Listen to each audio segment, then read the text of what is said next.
ओम शांति। अव्यक्त महावाक्य है, भक्त और भावना का फल। भक्त और भावना का फल। 13/4/73 की ये महावाक्य है। बाबा कहते हैं, विश्व कल्याणकारी सर्वशक्तिवान वरदाता सर्व आत्माओं के पिता और भावना का फल देने वाले भगवान बोले। विश्व कल्याणकारी सर्वशक्तिवान वरदाता सर्व आत्माओं के पिता और भावना का फल देने वाले भगवान बोले।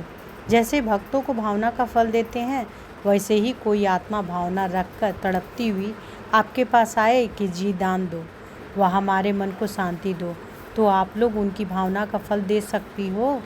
उन्हें अपने पुरुषार्थ से जो कुछ भी प्राप्ति होती है वह तो हुआ, उनका अपना पुरुषार्थ और उनका फल। लेकिन आपको कोई अगर कहे कि मैं निर्बल हूँ, मेरे में शक्ति नहीं है, तो ऐसे को आप भावना का फल दे सकती हैं बाप द्वारा। बाप को तो पीछे जानेंगे, जबकि पहले उन्हें दिलासा मिले। लेकिन यदि भावना का फल प्राप्त हो सकता है, तब उनकी बुद्धि का योग डायरेक्शन प्रमाण लग सकेगा। ऐसी भावना वाले भक्त अंत में बहुत आएंगे। एक है पुरुषार्थ करके पद पाने वाले, वह तो आते रहेंगे, लेकिन अंत में पुरुषार्थ करने का ना तो समय रहेगा, ना आत्माओं को शक्ति रहेगी। ऐसी आत्माओं को फिर अपने सहयोग से और अपने महादान देने के कर्तव्य के आधार से उनकी भावना का फल दिलाने के निमित्त बनना पड़े। वे तो यही समझेंगे कि शक्तियों द्वारा मुझे वरदान मिला है, जो गायन है नज़र से निहाल करना। जैसे बहुत तेज़ बिजली होती है तो स्विच ऑन करने से जहाँ भी बिजली लगाते हैं उस स्थान के कीटाणु 1 सेकंड में भस्म हो जाते हैं। इसी प्रकार जब आप आत्माएं अपनी संपूर्ण पावरफुल स्टेज पर हो, जैसे कोई आया और 1 सेकंड में स्विच ऑन किया, अर्थात शुभ संकल्प किया अथवा शुभ भावना रखी कि इस आत्मा का भी कल्याण हो, यह है संकल्प रूपी स्विच।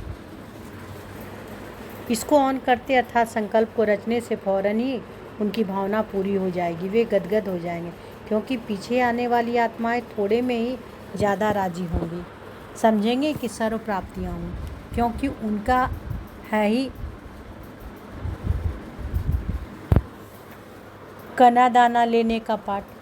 उनके हिसाब से वही सब कुछ हो जाएगा। तो सर्व आत्माओं को उनकी भावना का फल प्राप्त हो और कोई भी वंचित ना रहे, इसके लिए इतनी पावरफुल स्टेज अर्थात सर्व शक्तियों को अभी से अपने में जमा करेंगे, तभी इन जमा की हुई शक्तियों से किसी को समाने की शक्ति। तो बाबा क्या कह रहे हैं कि इसके लिए इतनी पावरफुल स्टेज अर्थात सर्व शक्तियों को अभी से अपने में जमा करेंगे, तभी इन जमा की हुई शक्तियों से किसी को समाने की शक्ति और किसी को सहन करने की शक्ति दे सकेंगे। अर्थात जिसको जो आवश्यकता होगी वही उसको दे सकेंगे। जैसे डॉक्टर के पास रोगी आता है, उसी प्रमाण उसको डोज देता है और तंदुरुस्त बनाता है। इसी प्रकार उनको सर्व शक्तियाँ अपने पास जमा करने का अभी से पुरुषार्थ करना पड़े, क्योंकि जिनको विश्व महाराजन बनना है, उनका पुरुषार्थ सिर्फ अपने प्रति नहीं होगा, अपने जीवन में आने वाले विघ्न परीक्षाओं को पास करना वह तो बहुत कॉमन है। लेकिन जो विश्व महाराजन बनने वाले हैं, उनके पास अभी से ये स्टॉक भरपूर होगा, जो कि विश्व के प्रति प्रयोग हो सके। तो इसी प्रकार यहाँ भी जो विशेष आत्माएं निमित्त बनेंगी, उनमें भी सभी शक्तियों का स्टॉक अंदर अनुभव हो, तभी समझे कि अब संपूर्ण स्टेज की व प्रत्यक्षता का समय नज़दीक है। उस समय कोई याद नहीं होगा, दूसरों के प्रति ही हर सेकंड हर संकल्प होगा। अभी तो अपने पुरुषार्थ और अपने तन के समय दान देना पड़ता है, शक्ति भी देनी पड़ती है, अपने पुरुषार्थ के लिए मन भी लगाना पड़ता है। फिर यह स्टेज समाप्त हो जाएगी, फिर यह पुरुषार्थ बदली होकर ऐसा अनुभव होगा कि 1 सेकंड भी और एक संकल्प भी अपने प्रति ना जाए, बल्कि विश्व के कल्याण के प्रति ही हो। ऐसी स्टेज को कहा जाएगा संपूर्ण अर्थात संपन्न। अगर संपन्न नहीं तो संपूर्ण भी नहीं, क्योंकि संपन्न स्टेज ही संपूर्ण स्टेज है। तो ऐसे अपने पुरुषार्थ को और ही महीन करते जाना है। विशेष आत्माओं का पुरुषार्थ भी जरूर न्यारा होगा। तो क्या पुरुषार्थ में ऐसा परिवर्तन अनुभव होता जा रहा है? अभी तो दाता के बच्चे दातापन की स्टेज पर आने हैं, देना ही उनका लेना है। तो अब समय की समीपता के साथ संपन्न स्टेज भी चाहिए। आप आत्माओं की संपन्न स्टेज ही संपूर्णता को समीप लाएगी। तो आप लोग अभी स्वयं को चेक करें कि जैसे पहले अपने पुरुषार्थ में समय जाता था, अभी दिन प्रतिदिन दूसरों के प्रति ज़्यादा जाता। अपनी बॉडी कॉन्शियस देह अभिमान नेचुरली ड्रामा अनुसार समाप्त होता जाएगा। सर्कमस्टांस प्रमाण भी ऐसा होता जाएगा। इससे ऑटोमेटिकली सोल कॉन्शियस होंगे। कार्य में लगना अर्थात सोल कॉन्शियस होना, बगैर सोल कॉन्शियस के कार्य सफल नहीं होगा। तो निरंतर आत्माभिमानी बनने की स्टेज स्वतः ही हो जाएगी।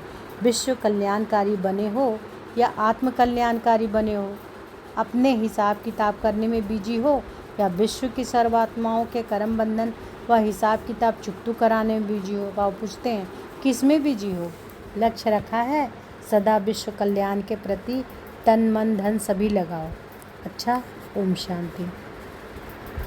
तो इस महावाक्य में बाबा क्या बोले? एक सेकेंड भी और एक संकल्प भी अपने प्रति व्यर्थ न जाए, बल्कि विश्व के कल्याण के प्रति ही हो। ऐसी स्टेज को कहा जाएगा संपूर्ण अर्थात संपन्न। अगर संपन्न नहीं तो संपूर्ण भी नहीं, क्योंकि संपन्न स्टेज ही संपूर्ण स्टेज है। ओम शांति।